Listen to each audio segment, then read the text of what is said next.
नमस्कार, मी पंजाब डक हवामान अभ्यासक मुक्काम पोस्ट गुगळी धामणगाव तालुका सेलू जिल्हा परभणी. कारण की राज्यामध्ये जवळपास मध्ये 1 तारखेला 1 तारखे ते 1 जून ते जवळपास 10-11 जून पर्यंत दररोज भाग बदलत पावसाचा सुरुवात होणार आहे, म्हणून हा अंदाज लक्षात घ्यायचा.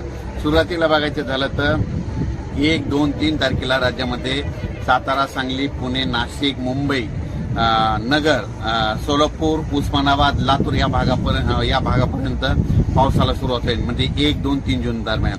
त्याच्यानंतर 4, 5, 6, 7 जून नंतर राज्यामध्ये तो पाऊस थोडा पुढे सरकत जाईल. म्हणजे मुंबई, पुणे, नाशिक, सातारा, सांगली, सोलापूर, नगर, संभाजीनगर, जालना, बीड, परभणी, नांदेड, हिंगोली, लातूर, उस्मानाबाद आणि तसाच तो पाऊस यवतमाळकडे जाणार आहे, म्हणून हा अंदाज लक्षात यायचा.